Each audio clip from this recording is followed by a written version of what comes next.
Good morning, afternoon, yes, everyone. Art has always been a mirror to the human soul, a way for us to explore the world, express our deepest emotions, and connect with one another. But what is art, really? And how do we understand its many dimensions? Today, I want to take you on a journey through the main categories of the philosophy of art, from aesthetic vision to artistic taste, and explore how these ideas shape our understanding of creativity and beauty.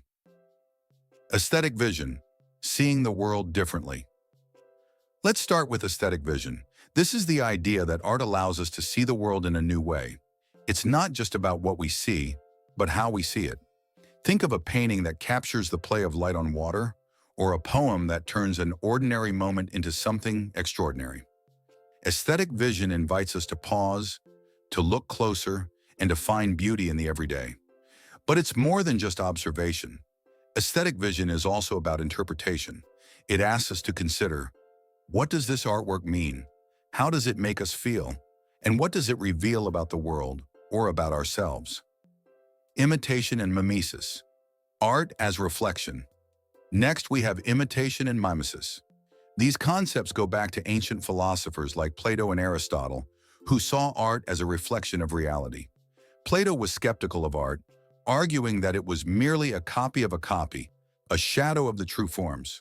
But Aristotle saw value in mimesis, believing that art could help us understand and even improve the world. Think of a novel that mirrors society's struggles, or a film that captures the complexities of human relationships. Through imitation, art becomes a tool for exploring reality, for holding up a mirror to our lives and asking, is this who we are? Is this who we want to be? The beautiful and the sublime. Now, let's talk about the beautiful. For centuries, philosophers have debated what makes something beautiful.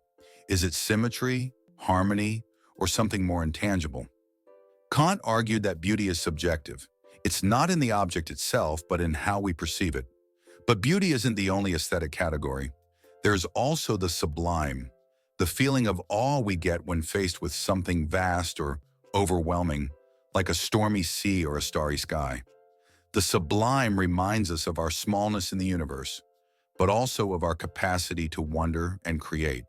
Catharsis. Art as emotional release. Another key concept is catharsis. Aristotle used this term to describe the emotional release we experience through tragedy. When we watch a play or read a story that moves us to tears, we're not just feeling sadness, we're purging our emotions, finding clarity and renewal. Catharsis shows us that art isn't just about beauty or imitation.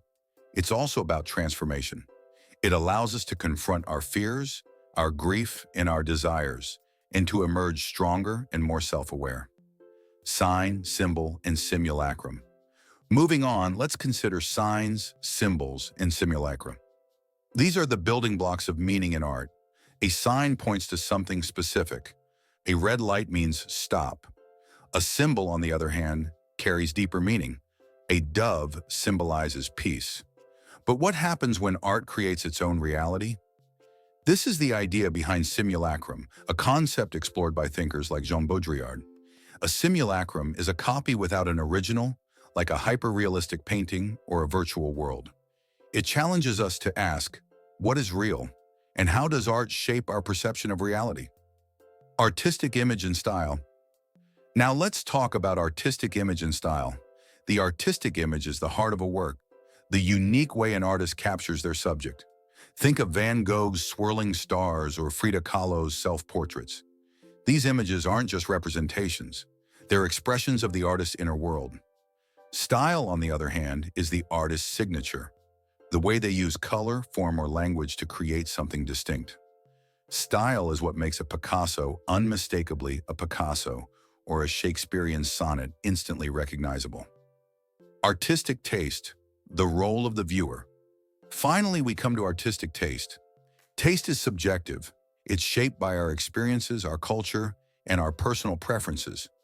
But it's also a skill that can be developed.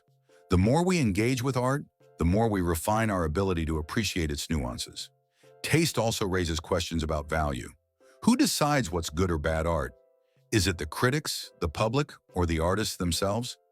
These questions remind us that art is a dialogue a conversation between creator and viewer, past and present, tradition and innovation. Conclusion: the power of art. So what does all this mean? The philosophy of art isn't just an academic exercise. It's a way of understanding ourselves and the world. Through aesthetic vision, we learn to see differently. Through mimesis, we reflect on reality. Through beauty and the sublime, we experience wonder. Through catharsis, we find healing. And through signs, symbols, and style, we